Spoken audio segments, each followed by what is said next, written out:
Samajwadi party का मैं महाराष्ट्र का जनरल सेक्रेटरी हूँ। अभी मेरे पास लेटर है। बात ये हुई कि मैं पार्टी के खिलाफ हूँ क्या, तो मेरे पास अखबार है जिसमें पूरे शहर की असेंबली की वोटों का है। असेंबली के इलेक्शन में तो 343 सीटों पेटी में समाजवादी को कहीं 100 का आंकड़ा पार नहीं हुआ, सिवाय मेरी 2 पेटियों के। 5 पेटी पर बोले जिसमें मेरी 2 पेटी। तो मैं पार्टी के साथ, आस्था के साथ हूँ, अकीदत के साथ हूँ। लेकिन अभी जब ये बात आई तो ऊपर बात आई, मुझे ये बोल रहे कि समाजवादी पार्टी से कोई ताल्लुक नहीं। अगर कोई ताल्लुक नहीं है तो ये मेरे पास लेटर है, ये जनरल सेक्रेटरी का लेटर है। लेटर कब का है?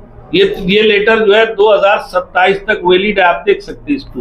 ये 2023 में मुझे बता दिया गया, तो 30/6/2027 तक ये वैलिड है। आप स्टेट के जिम्मेदार होने के बावजूद सुनिए मेरी बात, ऐसा है कि इत्तिला ऐसा है, पार्टी जब होती है तो पूरे महाराष्ट्र की जब मीटिंग होती है, मैं महाराष्ट्र के जनरल सेक्रेटरी हूँ, सदर है, ये अपना इनको नोटिस दी गई, इनको बुलाया गया बम्बई। इनकी सिफारिश वहां पर शेख आसिफ एमएलए रह चुके, इनकी सिफारिश कर रहे हैं कि नहीं ऐसा नहीं है, ठीक है ना, ऐसा नहीं। अगर आज मैं इनको बहुत बड़े बोले है ना कि 1 लाख वोट मिलने वाली है असेंबली में, 50,000 वोट मिलेंगे तो अपनी हार मान लूंगा। अब 9,050 लोगों की हिमायत के बाद 9,000 वोट मिली, हार मानने को तैयार नहीं है। अब अगर आज मैं इनको समाजवादी पार्टी से निकाल दूं, कल ये बोलेंगे कि हमारी 50 सीट चुन के लाने की तैयारी थी, एंड टाइम पे मुझको निकाल दिया गया। लेकिन ये तो पार्टी सुनिए ना मुझे बात, पार्टी से बगावत मतलब कैसा है कि अगर ये लोग, शेख आसिफ भी बोल रहे हैं कि नहीं वो हम साथ में रहेंगे तो हम इतनी सीटें समाजवादी, शेख आसिफ कोई पार्टी के, उनसे इसका क्या लेना देना? यानी रियासत की सेक्रेटरी की बात हाईकमान नहीं मान रही है, आसिफ शेख की बात मान रही है और दूसरी पार्टी के उसकी बात मान रही है। नहीं, मुझे ये बोला गया कि तुमको मुतवादिल है तो तुम निकाल दो। लेकिन मैं ये चाहता हूं कि इनके बड़बोलेपन, जो मुंह में से सिपाही निकाल करके ऐसा बोला जाता है, बहुत बड़ी बड़ी बातें। कल ये क्या बोलेंगे कि ऐन वक्त में ऐसा हो गया इसलिए नतीजा कुछ और निकल गया। मैं उनको पूरा चांद देना चाहता हूँ, इलेक्शन के बाद कौन रहेगा कौन निकलेगा ये समझ में आ जाएगा। इस तरह की जानकारी मिली है कि लगभग 2 महीना पहले ही आपका मतलब आपको ही निकाला गया। ये अभी का जो है ना, वहाँ का अभी की बॉडी का वहाँ का प्रिंट है, प्रिंट आउट है, अभी तक उसमें मेरा नाम है। कितनी तारीख तक के हैं? ये अभी का प्रिंट आउट है, हमारा ऑफिशियल प्रिंट आउट है ये। जावेद भाई, मंत्री से लेकर आमदार, माजी आमदार, महापौर, सदर बलिया, सब पे आपने तनकीद की, आपने अपनी पॉलिसी नहीं बताया अभी तक कि आप क्या करने वाले, शहर को क्या देंगे। सारी नाकामियां, सारी बुराइयां तो तुमने आया कर दी, ऊपर से लेकर नीचे तक अपनी पॉलिसी नहीं बताया आपने। नहीं, मेरी पॉलिसी साफ है कि जो इस शहर को अच्छा काम देना चाहता है। आप क्या दोगे? आज मतलब जो शहर की जो जरूरत है, जो तकलीफ है, उनको दूर करना है। आज रोड रास्ते जो है, रोड बनती है 6 महीने के बाद खराब, गटरें, अभी अंडरग्राउंड गटर के नाम पे 600 साढ़े 600 करोड़ पूरे शहर को खड्डा खोद के रख दिया गया। आज से 45 साल पहले भी अंडरग्राउंड गटर के नाम पे पूरे शहर को खोदा गया था और पाइपलाइन डाली गई थी, नाकाम हो गई। ये जो है चल रहा है आज का, मतलब जो स्कीम अंडरग्राउंड कामयाब होगी, नाकाम होगी, आवाम का पैसा तो चला जाएगा ना। इनका काम था कि किसी एक मखसूस वार्ड में करते। दवा स्कूलें जो आज प्राइमरी स्कूलें बंद की जा रही है, अरविंद केजरीवाल ने दिल्ली में प्राइमरी स्कूलों का म्यार इतना बुलंद किया कि प्राइवेट स्कूलों को छोड़ करके बच्चे वहां आए। तो तुम इन स्कूलों का म्यार क्यों नहीं बुलंद कर सकते? हम अच्छी तालीम का, दवाखाने, वाडिया दवाखाना का, सटानोट दवाखाना कारपोरेशन चलाती थी, उसके अलावा मोहल्ले में कारपोरेशन दवाखाना चलाती थी, जो 15 पैसे वाले दवाखाने मशहूर थे। सवाल ले लो, महाविकास आघाड़ी आपकी बन गई है, आघाड़ी बन गई है आपकी, इलेक्शन अब करीब है, 20-25 दिनों के अंदर इलेक्शन होने वाले हैं। क्या आपने नया अमल तैयार किया है और किन मुद्दों पर आप आवाम के बीच जाने वाले? मैं मुद्दे ही तो बोल रहा हूँ ना, वही बात मुद्दे ही तो बता रहा हूँ। आपने मैनिफेस्टो वगैरह बनाया? नहीं, मैनिफेस्टो बनेगा ना। ऐसा है कि किसी ने अभी किसी ने मैनिफेस्टो किसी ने बनाया नहीं है अभी। उम्मीदवारों की पहली लिस्ट अभी हमने तय, उम्मीदवार खड़े करेंगे, महापौर का चेहरा, तुम्हारी जो कमेटी है उसका बड़ा चेहरा कौन है? मैं फिर बोला कि ये सब जितने पार्टी के लोग हैं, ये सब इसका बड़ा चेहरा है। महापौर का जैसे जो सवालात मुझसे भी बोला गया कि तुम जिस किस्म के सवालात हमसे कर रहे हो, ऐसे ही सवालात तुम सामने वालों से क्यों नहीं कर लेते। तुमने अभी तक के बहुत सारी प्रेस कॉन्फ्रेंस हुई, उन लोगों से भी पूछो ना कि महापौर का चेहरा कौन है।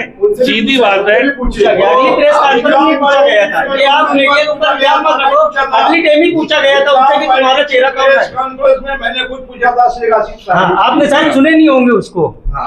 तो महापौर ऐसा है कि जो लोग एक सवाल, आपने बहुत बड़ा काम किया, इतनी सारी पार्टियों को एक साथ एक प्लेटफॉर्म पे लेके आना। और अब एक दो सवाल आप ये कर ले, उसके बाद शॉर्ट में जवाब दे देना। ये सारी पार्टियां एक साथ आ गई, कांग्रेस के जिम्मेदार यहाँ पर है या नहीं है? एक ये बात। समाजवादी के आप यहाँ पर है और समाजवादी का एक विंग आपके साथ नहीं है, ये तो इसका आप क्या जवाब देंगे? और ये सारी पार्टियां एक साथ हो गई तो क्या आपका सीटों का बंटवारा तय हो गया? आप कितनी सीटें खड़े करेंगे? और जिन्होंने पार्टी के मुखालिफ काम किया है, क्या उन पे आप कार्रवाई करेंगे? एकदम शॉर्ट में जवाब। इसमें एक चीज और STPI जो है ना, नहीं है इसमें, अभी पिछली प्रेस कॉन्फ्रेंस में थे वो, अभी नहीं है आपके उसमें एक चीज ये बढ़ा लो, आप भी समाजवादी के हो और एक समाजवादी दूसरी लड़की, तो कौन सिंबल लेगा समाजवादी पार्टी का, ये भी बता दो। STPI मीटिंग हुई ना सीट शेयरिंग पर 2 दिन पहले, उसकी रुदात बता दी। आज ही 3 और मैं बोल दूं थोड़ा सा, नहीं उनको बोलने दो, रुको जरा, उनको बोलने दो अभी।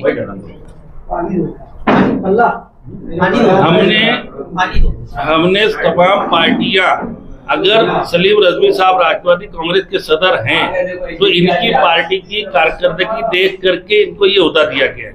अगर जहूर भाई जमजम ये बहुजन समाज पार्टी के सदर है तो इनकी कारकर्दगी देख करके, इनका चेहरा देख, ये सब चेहरे, और हमने इनकी पार्टी की पॉलिसी के तहत, इनके सिंबल के तहत लड़ने की बात की है।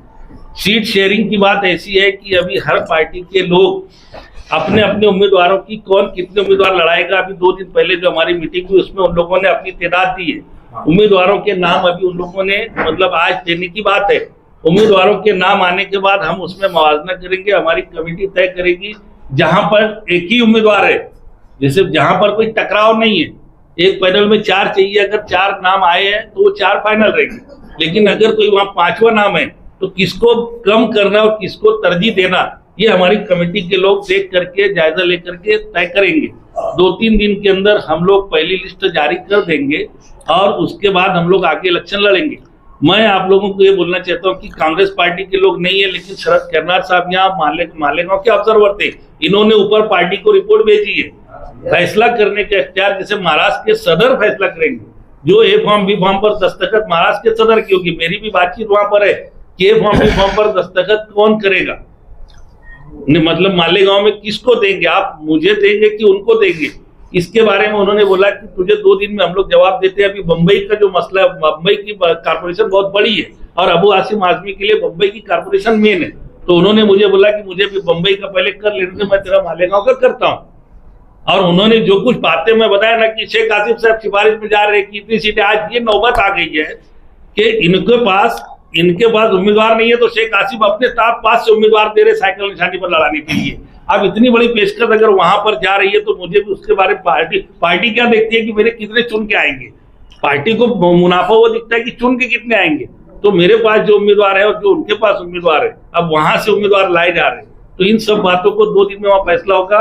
कांग्रेस पार्टी के ऑब्जर्वर ने रिपोर्ट दे दी है, कांग्रेस पार्टी का भी फैसला होगा और हम लोग सब लोग मिल करके जो उम्मीदवार, जितने भी हम लोगों के पास उम्मीदवार अवेलेबल रहेंगे वो हम लिस्ट देंगे, उसके अंदर से जो चुन करके आएंगे हम उसमें अगर ऐसा टकराव हो गया कि आपकी जो दूसरी विंग है समाजवादी की, उन्होंने जिस वार्ड में दिए और उस वार्ड में आप भी चाहते कि आपका भी उम्मीदवार हो जाए, तो एक ही पार्टी के 2 उम्मीदवार एक ही वार्ड में हो जाएंगे, ऐसा भी हो सकता है। सिंबल जिसको मिलेगा वो पार्टी करेगा। और मैं तुमको क्या बोला कि मैं साफ बोला कि मेरा जो नजरिया पहला है, मैं किसी के मुखालफत में नहीं, उनका होता छीन कर मुझे कौन सी जीत मिलने वाली है। मैं ये चाहता हूं, मैं किसी का, शेख आसिफ का भी मुखालिफ नहीं, मैं किसी का नहीं, मैं चाहता हूं कि शहर के अच्छाई के लिए बात हो, शहर के मफादात के लिए बात हो।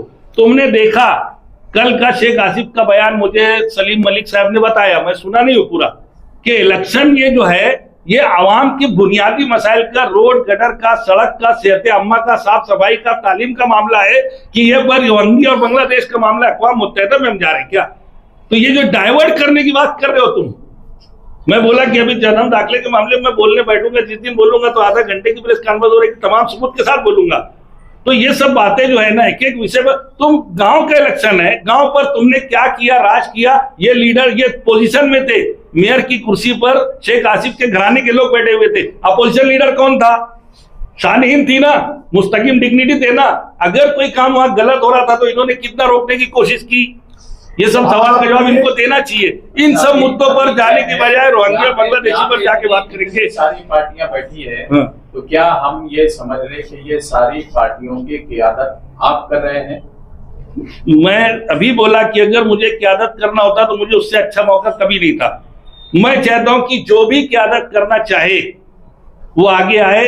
मैं इन लोगों की मदद कर रहा हूं और शहर की भलाई के लिए अगर ये लोग चल रहे हैं तो मैं इन सब के साथ मदद करने के लिए, और चूंकि इंडिया अलायंस में और महाविकास अघाड़ी में मेरी पार्टी के लीडर अखिलेश यादव, मेरी पार्टी के लीडर अबू आसिम आजमी सेकुलरिज्म के लिए, हिंदू मुस्लिम भाईचारे के लिए, इस देश की एकता के लिए, इस संविधान की रक्षा के लिए अगर एक है तो मैं उसके लिए इन सब लोगों के साथ खड़ा हूं।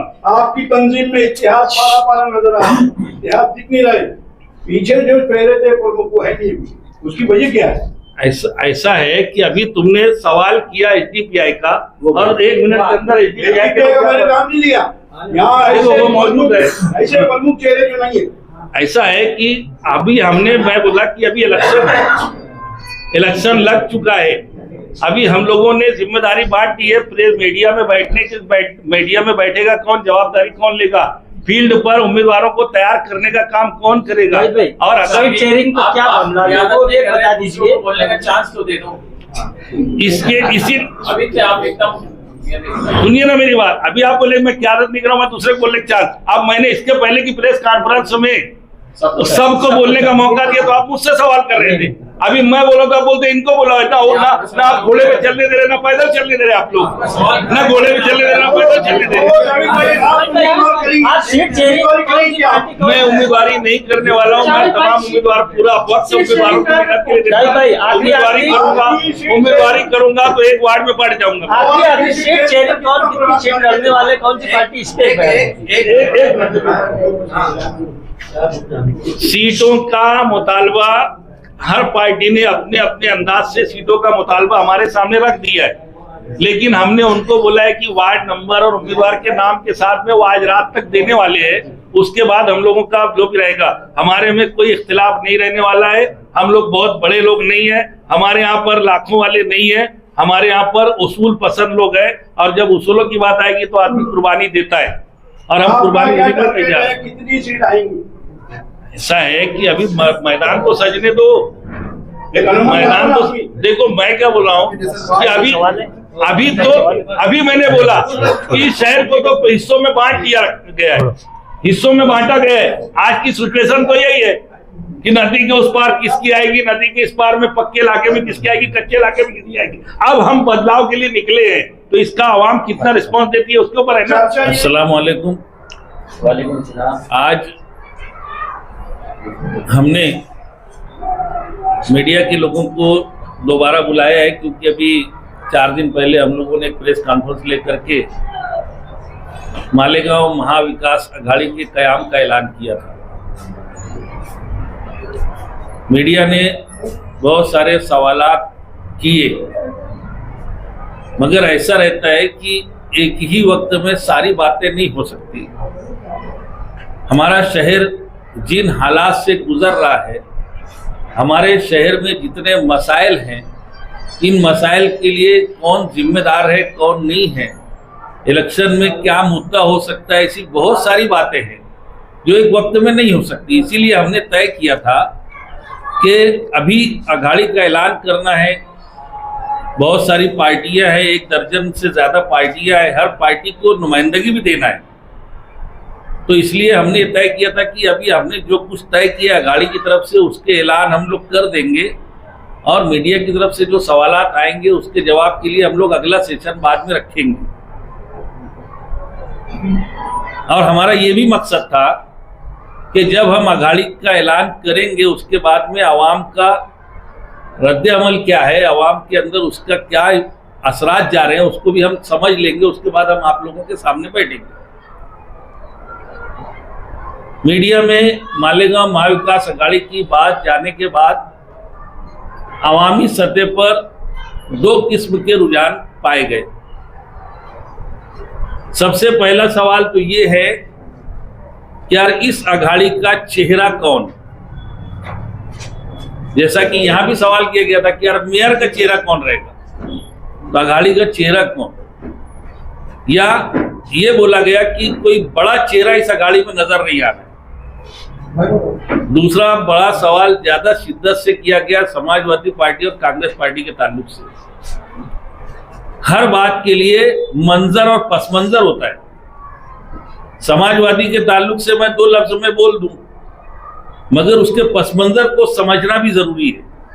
कांग्रेस पार्टी के बारे में 2 लफ्ज, बहुत सारी बातें तो शरद खर्रा साहब ने कर दी थी, लेकिन उसके पसमंजर को भी समझना जरूरी है और उसके लिए वक्त लगता है। और इतना वक्त लोगों के पास, आज डिजिटल दौर है, इतना वक्त लोगों के पास नहीं रहता है कि वो लोग 1-1 घंटा, पहले 3-3 घंटे जलसे चलते थे, अभी लोग 10 मिनट में बात सुनना चाहते हैं। तो मैं ये आज आप लोगों को बोल रहा हूं कि उस दिन भी मैंने बोला कि इलेक्शन तक बोलना है, सारा मसाला आज ही रख देंगे तो फिर मतलब क्या है, और फिर इलेक्शन तक के बोलना है ताकि एक एक बात लोगों की, आवाम के जहन नशीन हो जाए, एक एक बात याद हो जाए और समझ कर लोग फैसला कर सके इस शहर की भलाई के लिए। तो इसलिए आज भी जो कुछ बोला जाएगा, इसके बाद भी बहुत सारी तृष्णगी बाकी रहने वाली है, बहुत सारी बातें होने वाली है। सबसे पहली बात, जो चेहरा, तो आप लोग देख रहे हैं कि शहर जिन मसाइल से, जिन हालात से जूझ रहा है, कोई भी लीडरशिप से मुतमईन नहीं है। एमएलए मुफ्ती इस्माइल साहब को बना दिया गया मामूली वोटों के फर्क से, लेकिन उनकी कारकर्दगी से आधा शहर मुतमईन नहीं है। साबिक एमएलए शेख आसिफ साहब बहुत करीब से हारे, लेकिन उनकी कारकर्दगी से भी शहर मुतमईन नहीं। हमारा ये मालेगांव महानगर पालिका का म्युनिसिपल कॉर्पोरेशन का इलेक्शन है। इस इलेक्शन में एक बड़ा हिस्सा मालेगांव आउटर हल्के, असेंबली हल्के का भी आता है, जिसमें एमएलए दादा भूसे हैं और वो आज वक्त के हिसाब से मिनिस्टर भी है और महाराष्ट्र की गवर्नमेंट में 5वें नंबर के सबसे बड़े मंत्री है। उसके बावजूद हमारे शहर के मसाइल जिस किस्म के हैं, उससे दादा भूसे की कारकर्दगी से भी लोग मुतमईन नहीं है। हमारे यहाँ हो क्या रहा है कि फिरका परस्ती, धर्म की बात करके आउटर नोट ली जाती है, सेंट्रल नोट ली जाती है। पहले इसी बुनियाद पर नदी के इस पार और नदी के उस पार गांव को 2 टुकड़ों में बांट दिया गया। अब जब नदी के इस पार कोई हिंदू नहीं बचा, मुसलमान के अलावा कोई दूसरे धर्म का नहीं बचा, तो यहाँ मुसलमानों के बीच में दरार डाली गई और मुसलमानों को दक्षिणी मोमिन के नाम पे बांट दिया गया। आवाम के मसाइल के लिए तुमको नुमाइंदगी दी जाती है, आवाम के मसाइल हल करने के लिए तुमको भेजा जाता है, मगर यहाँ पर इलेक्शन के वक्त मजहब की बात करके, जात पात की बात करके तुम वोट ले लेते हो। आज भी खुला नक्शा नजर आ रहा है कि इस्लामपुरे से कौन चुन करके आएगा, सलीम नगर और आयशा नगर के इलाकों में कौन चुन के आएगा, खुला नक्शा नजर आ रहा है। इस समय कोई तामीर की बात, कोई हमारे बच्चों के मुस्तकबिल की बात, कोई हमारे घर के लोगों की हिफ्ज़ान सेहत की बात, कोई हमारे शहर के, हमारे बच्चों के मुस्तकबिल की बात, कोई ऐसे तालीमी मामलात में, सेहत के मामलात में, साफ सफाई के मामलात में कोई मुद्दा नहीं है। आप समझ सकते हैं कि क्यों नयाल नगर और सलीम नगर में शेख आसिफ की सीट चुन के आएगी, क्यों नयापुरे में मुफ्ती इस्माइल की चुन के आएगी, इसके वजह आप सब जान सकते हैं। तो क्या इन हालात में हम मुतमईन हैं? अगर इन हालात से हम परेशान हैं, यही वजह है कि आप इन सियासी पार्टियों के प्रोग्रामों को देख लो, चाहे मुफ्ती इस्माइल बुलावे, चाहे शेख आसिफ बुलावे, इनके प्रोग्रामों में इनके पगारू वर्कर, इनके चम्मच, इनसे फायदा उठाने वाले ठेकेदार, इनसे टिकट हासिल करने के ख्वाहिशमंद लोगों के अलावा आम आवाम इनके प्रोग्रामों में शामिल नहीं होती। आम लोग बदसन है।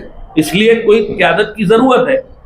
अब कोई बड़ा चेहरा, मुझसे कहा गया कि मौलाना उमरान महफूज रहमानी जैसे लोग, तो सियासत को जिस निचले दर्जे पर पहुंचा दिया गया है, इंतकामी सियासत, बदनाम करने की सियासत, इल्जाम तराशी की सियासत, ऐसे माहौल में कोई सनतकार, कोई तालीम याफ्ता शख्स, कोई आलिम दीन, कोई सियासत में आने के लिए, आगे आने के लिए तैयार कैसे हो? तो मैं कोई बड़ा चेहरा बन करके आपके सामने आ रहा हूं, ऐसा भी नहीं है। मैं मानता हूं कि मैं इस काबिल नहीं हूं, क्योंकि जो कुछ लवाजमात लगते हैं, अगर अरस्तु खुद दुनिया फतेह करने के लिए निकल जाते तो दुनिया फतेह कर पाते। अरस्तु का मकाम अपनी जगह पर है, सिकंदर का मकाम अपनी जगह पर है। ये मैंने बहुत पहले से तय कर लिया था। मैं सियासत में लीडरी करने आया नहीं। मैं पहले एक मर्तबा इंटरव्यू में बोला हूं कि मैं पार्टी ऑफिस पर, निहाल साहब के ऑफिस पर फुल टाइमर बोल करके नौकरी करने गया था। मेरे हालात बहुत खराब थे, गरीबी थी। मैं 12वीं पास कर लिया था, पढ़ना लिखना आता था, तो मुझे निहाल साहब ने वहां फुल टाइमर बोल के नौकरी दी और मुझे कामकाज देख करके उन्होंने मुझे ट्रेनिंग के लिए भेजा मनीबेन कार इंस्टीट्यूट में, और उन्होंने 6 महीने की ट्रेनिंग दिलवा करके वहां से मुझे पढ़ करके आया। फिर 6 महीना मुझे और मतलब प्रैक्टिकल के लिए भेजा गया।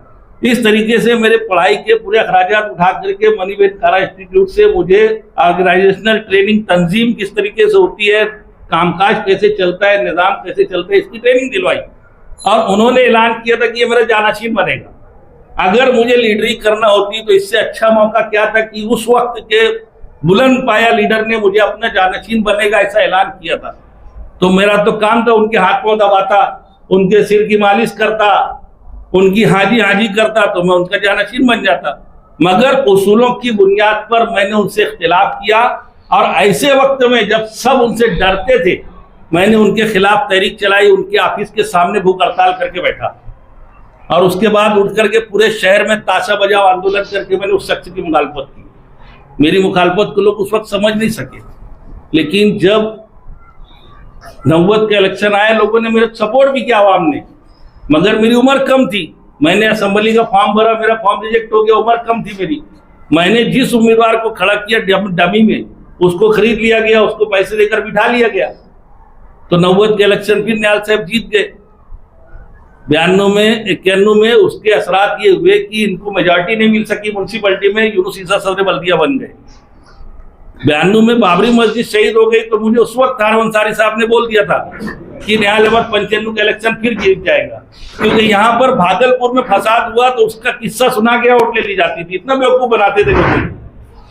मगर सबसे बड़ा सियासत में अलमिया ये हुआ कि 1996 में निहाल साहब ने मंच बनाया, और मंच बना के उम्मीदवारों को टिकट दिया गया, ये बोल करके गीता पर हाथ रख के कसम खिलवाई गई और कुरान शरीफ पर हाथ रख के कसम खिलवाया गया कि हम करप्शन नहीं करेंगे। उस वक्त करप्शन इतना आम नहीं था, खुलेआम पैसे की लेन देन नहीं होती थी, सियासत को लोग खिदमत समझ के किया करते थे। मगर कहीं ना कहीं मेंबर लोग थोड़ी बहुत चोरी छुपे कर लिया करते थे।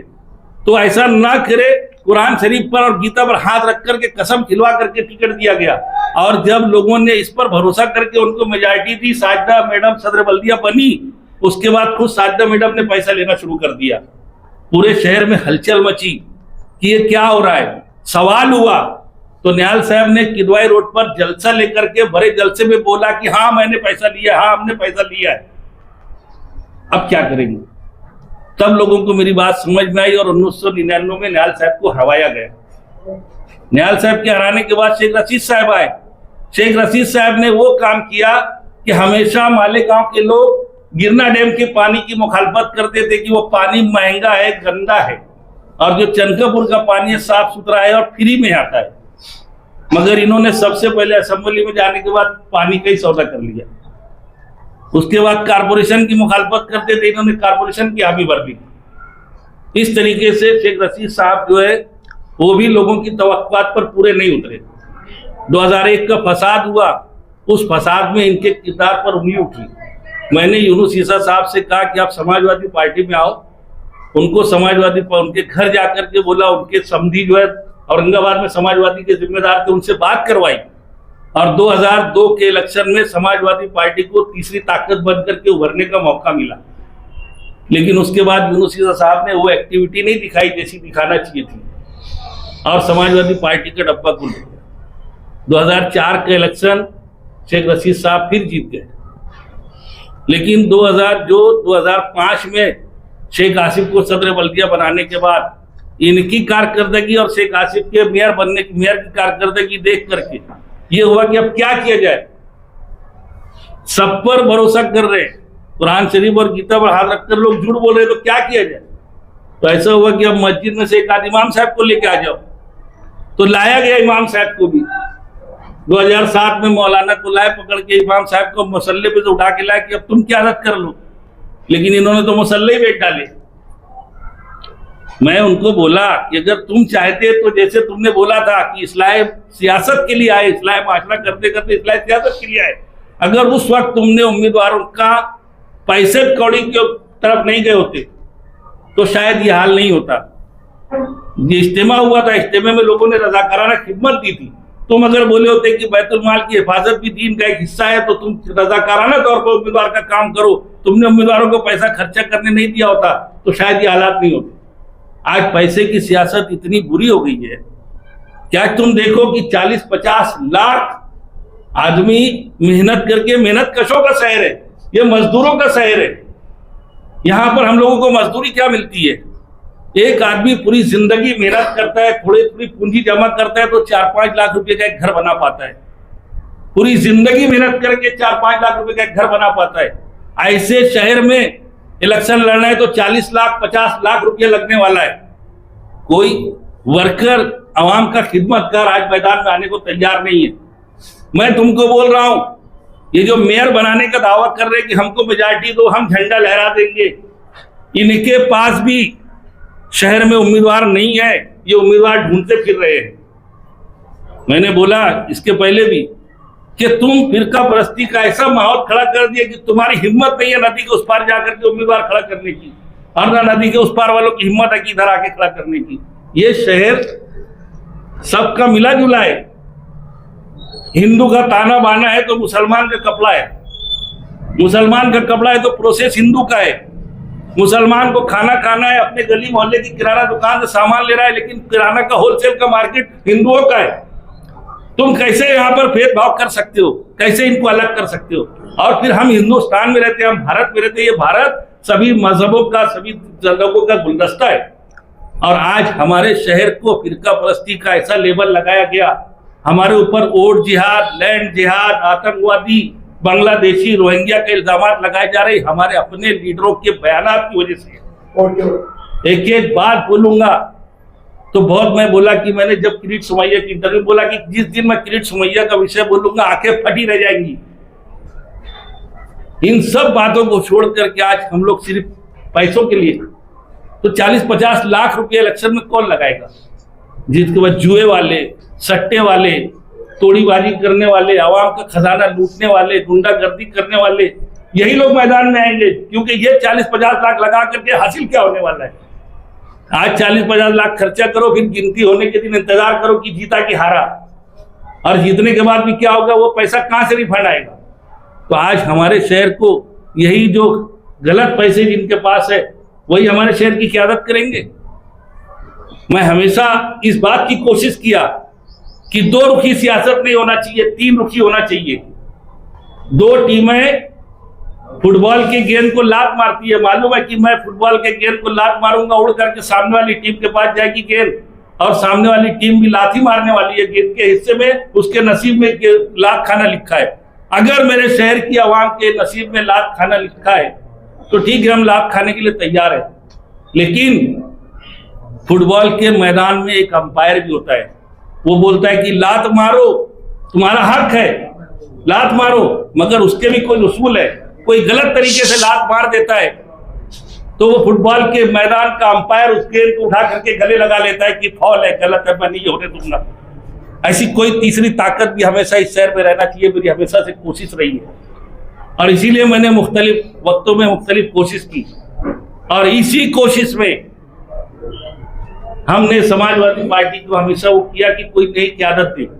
ये आए मेरे पास मैंने अभी बताया कि अरस्तु अगर खुद जंग लड़ने निकल जाता तो कैसे क्या होता, तो कोई अरस्तु बनता है तो कोई सिकंदर बनता है। तो मैंने अगर कोई मेरे पास आता था, मैंने ट्रेनिंग लेके आया, पढ़ करके आया।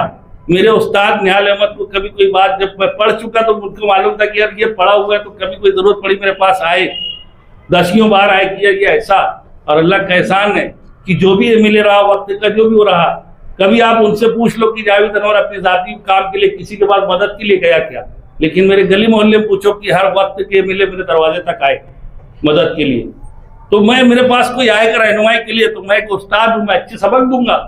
मैंने दिया, लोगों को अच्छा सबक दिया। आते थे अब्दुल मालिक साहब मेरे यहाँ पे बहुत आते थे, उनको मैंने थोड़ा सी उनकी रहनुमाई की, अल्लाह ने उनको नवाजा, मेयर बना दिया। मेयर बनाने के बाद मैंने बोला अभी असेंबली के इलेक्शन मत लड़ना। नहीं, बोले लड़ेंगे। कारपोरेशन के इलेक्शन पहले आया, सीटें कम हो गई, कुछ नहीं रह गया, फिर भी लड़ रहे। मैं बोला कि 10,000 वोट नहीं मिलेगी, असेंबली का मत लड़ो। उस वक्त ये राष्ट्रवादी कांग्रेस के उम्मीदवार थे, मगर राष्ट्रवादी ने टिकट मुफ्ती इस्माइल को दे दिया, ये चले गए एमआईएम का टिकट लेके आ गए। अकबरुद्दीन अवैसी आ गए, उनकी तकरीरों से कुछ माहौल बन गया, 21,000 वोट मिल गई। तो ये बोल दिए, बोले जावेद अनवर ने मिसगाइड किया था, हमको 21,000 वोट मिल गई, मेरे से सलाम दुआ बंद। जिस दिन शेख आसिफ मेयर बने, दूसरे दिन मेरी राशन दुकान पे आ गए। मैं बोला क्या हो गया, तो बोले अब्बा बोले थे कि जरा उनसे मशवरा कर लिया करना। मेरे घर आते थे आसिफ साहब मशवरा करने, मेरे यहाँ 11वीं की न्यास खाने आते थे। एमएलए बने, मेरे यहाँ मुहर्रम की ताजिया देखने आए आसिफ साहब। जो 2019 का इलेक्शन आया, ये मुझे रास्ते पे मिल गया, बोले क्या माहौल लगता। मैं बोला इलेक्शन तुम लड़ रहे हो, तुम फील्ड पर हो, तुमको मालूम, मैं तो घर बैठा हूं, मुझे क्या मालूम। मगर बोले नहीं, तुम इतने सीनियर हो, तुमको बताना पड़ेगा। तो मैंने बोला कि तुम तो इलेक्शन हारते हुए नजर आ रहे हो। अरे बोले मेरे को गाँव में अभी तक किसी ने बोला नहीं कि तुम हार रहे हो, तुम तो एकदम अलग ही बात कर रहे थे। तो मतलब भाई जो तुमने पूछा, मुझे जो दिखा मैं बोल दिया। तो बोले यार तुमको बताना पड़ेगा कैसे तुमको मैं हारता हुआ दिखाई दे रहा हूँ। तो बोला तफसील से बात करना है, उसके लिए तफसील से बात करना पड़ेगी, घर पे आना। दूसरे दिन ये मेरे घर आए, 1.5 घंटा बैठे, मैंने इनको सारे असबाब बताया कि तुम क्यों मुझे आते हुए दिखाई दे रहे हो। जावेद भाई 17, 18, 20 मिनट हो गया। एक मिनट जरा, मैं इसीलिए बोला कि मैंने उनको बोला कि तुम मेरे घर आना। आए, 1.5 घंटा बैठकर मैंने उनको सब असबाब बताए। 2 दिन के बाद ये जलसा लिए, बोले कि मैं उनको कहना चाहता हूँ, मेरे इसका सिकंदर भाई हूँ, 39,000 वोट से हो गए, मुझसे भी सलाम दुआ बंद। तो अभी जो समाजवादी पार्टी के लोग मेरे पास आए, जो जनता दल छोड़ करके बीआरएस में जाने की बात थी, पूरी डील हो चुकी थी, पूरे सब इनके बातचीत हो चुकी थी। क्या गड़बड़ है।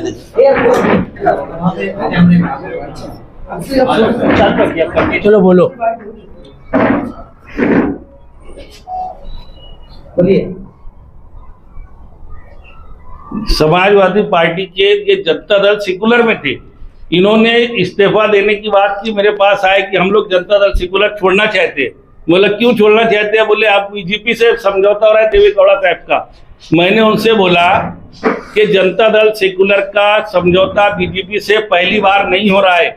निहाल अहमद की जिंदगी में, निहाल अहमद के जीते जी जनता दल सेकुलर पार्टी ने, देवेगौड़ा साहब ने 5 मरतबा बीजेपी के साथ हाथ मिला करके मरकज में, कर्नाटका में हुकूमत बनाई। महाराष्ट्र में बीजेपी और जनता दल सेकुलर 5 इलेक्शन लड़े। 5 बार ऐसा मौका आया जब बीजेपी और जनता दल सेकुलर एक हो गए। निहाल साहब ने तो पार्टी छोड़ी नहीं। आज जनता दल सेकुलर और बीजेपी एक हो रही, तो तुम क्यों पार्टी छोड़ रहे हो। लेकिन फिर बाद में इन्होंने कुछ बातचीत की और बोले कि नहीं, अब इन्होंने इस्तीफा ही दे दिया। फिर मेरे पास आए कि हमारे पास 4 ऑप्शन है। 4 ऑप्शन में इन्होंने जो बीआरएस का, मुझे लगा कि इनका फाइनल है, बीआरएस पार्टी का फाइनल है। मैं इनको बोला कि बीआरएस के लोग मेरे पास भी आए थे, मुझे भी ऑफर किया था, मैंने उनको नकारा। तो जो क्यों नकारा, ये जब मैं वजह बताई तो ये लोग बीआरएस से घबरा गए और फिर बोले कि अब समाजवादी में ही ले लो। तो मैंने इनसे बोला कि समाजवाद, तुम्हारी जो छवि है, जो कारपोरेशन की महासभा में शेख रशीद साहब चिल्ला चिल्ला करके मुस्तकीम को बोल रहे थे, या और सियासी पार्टियों के लोग, मुखालिफ पार्टी के लोग जो कुछ मुस्तकीम पर, बुलंद पर, जनता दल सेकुलर के लोगों पर जिस किस्म का इल्जाम लगाते हैं, उस इल्जाम के साथ तुम समाजवादी में कैसे रहोगे। और तुम लोगों ने जनता दल सेकुलर का, जब निहाल अहमद का तूती बोलता था, आज जनता दल सेकुलर का बचा क्या है। तो तुम इस माहौल को, तुम नए नहीं हो, नया आदमी आता है तो लोग भरोसा करते हैं, तुम्हारे ऊपर से भरोसा उठ गया, भरोसे को जीतोगे कैसे। ये सारी बातें हुई थी कि आप साजिदा मैडम को घर पर रख करके आओगे, और तुम कोई ऐसी हरकत नहीं करोगे जो तुम इन्होंने बोला कि नहीं हमको अभी जिंदगी में, उनको समझाया भी कि तुम्हारी बड़ी जिंदगी है, तुम्हारा मुस्तकबिल है, तुम अगर पुरानी बात हरकतों से बाज आओगे और मेरे बात मान के चलोगे तो तुम्हारे लिए अच्छा मुस्तकबिल है। ये सब तय हुआ। उसके बाद ये समाजवादी पार्टी में शमूलियत की बात आई। पूछो उनसे कि लखनऊ गए, लखनऊ में बैठ करके भी फोन से मेरे साथ रास्ते में थे कि नहीं थे। जिस दिन ये लखनऊ से वापस आया उसी दिन रात में 2 बजे रात को पहुंचे, तो रात को 2 बजे मेरे घर आए कि नहीं आए। जब ये पार्टी में शमूलियत के लिए बंबई गए तो मुझे स्पेशल गाड़ी पे लेके गए कि नहीं ले गए। तो मेरे साथ तुम समाजवादी पार्टी में जिन शराइत के साथ आए, बात ये थी कि असेंबली में तुम उम्मीदवारी करोगे, पार्टी की सदारत यूसुफ इलियास के पास ही रहेगी, क्योंकि अभी कुछ दिन पहले हमने बनाया। और मैं हमेशा बोला कि मेरी पार्टी में मसला ये है कि एक आया एक गया, एक ही बचता है। मेरी कोशिश ये रहती है कि एक आया, पहले से एक था, 2 होना चाहिए, 2 थे, एक आया, 2 पहले से थे, 3 होना चाहिए, मगर एक आया एक चला जाता है। ये मेरी पार्टी का अलमिया है।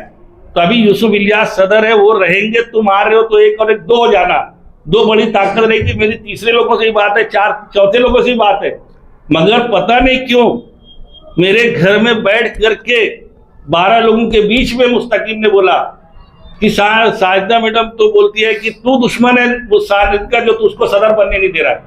मेरा मकसद ये था कि अगर यूसुफ इलियास सदर रहते पार्टी के और असेंबली का इलेक्शन नहीं लड़ती तो बताओ यूसुफ इलियास किसका काम करना पड़ता, किसको फायदा होता।